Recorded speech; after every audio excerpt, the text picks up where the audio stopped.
कभी भी और भगवान के मंदिर में आवे तो हम तुम दो जूते पहने रहते हैं, एक अभिमान का और एक बुद्धि का।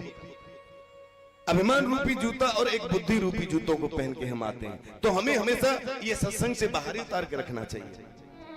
बुद्धि को रख दो निकाल के बाहर कि हम बुद्धिमान हैं, हम यहां से लेकर के जाएंगे। खाली होके आओगे तभी तो कुछ भरेगा, पहले से ही आप भर के बैठोगे तो क्या मिलेगा?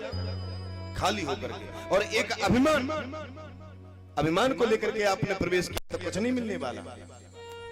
ये तो वो दरबार है।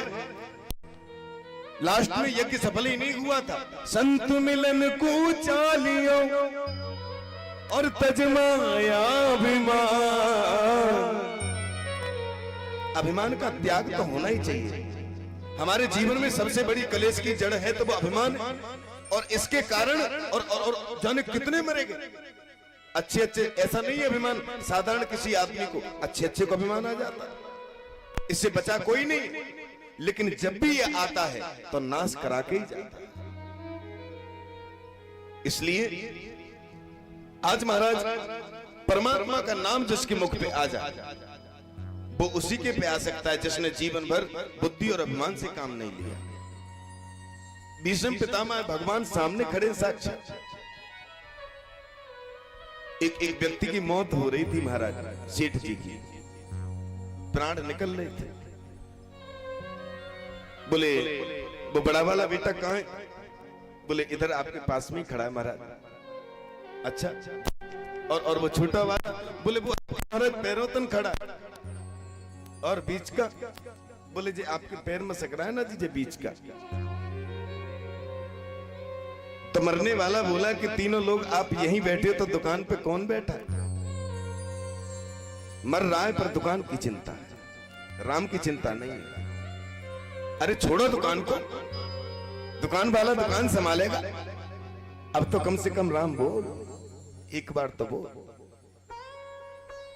पर मनु मरो न माया मरी, मर मर जात शरीर, आशा तृष्णा ना मरी सो कहेगे दास। ममता वही है, और केवल ये मन है ना, और ममता यही मिलावत राम सू यही करत भजी। इस मन के कारण ही हम तुम योनि को भी छोड़ सकते हैं। इसलिए ऐसा जीवन में अपराध न बन जाए। आज भीष्म पितामह ने सूर्य जैसे ही उत्तरायण हुआ भगवान श्री कृष्ण के सामने अपने प्राणों का त्यागन कर दिया। बोलिए बाल कृष्ण लाल की जय हो। आज महाराज भगवान श्री कृष्ण आए थे उनको विजय दिलाने के लिए, राज्य दिलाने के लिए। उनको विजय दिलाई, राज्य दिलाया, भीष्म पितामह का अंत हो गया। तो कृष्ण कन्हैया अपने सीधे द्वारका नगरिया में चले गए। आज कृष्ण कन्हैया का द्वारका में भव्य स्वागत होता है।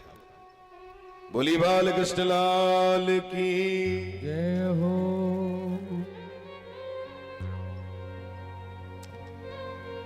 श्री सूत जी कहते हैं कि जिस समय कन्हैया द्वारका में प्रवेश किए उस समय वहां पर उतना सम्मान हुआ उनका, वो तो होना ही, भगवान का सम्मान तो होगा।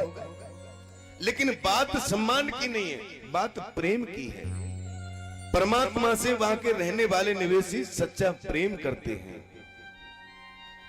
और वो जानते हैं कि भगवान है।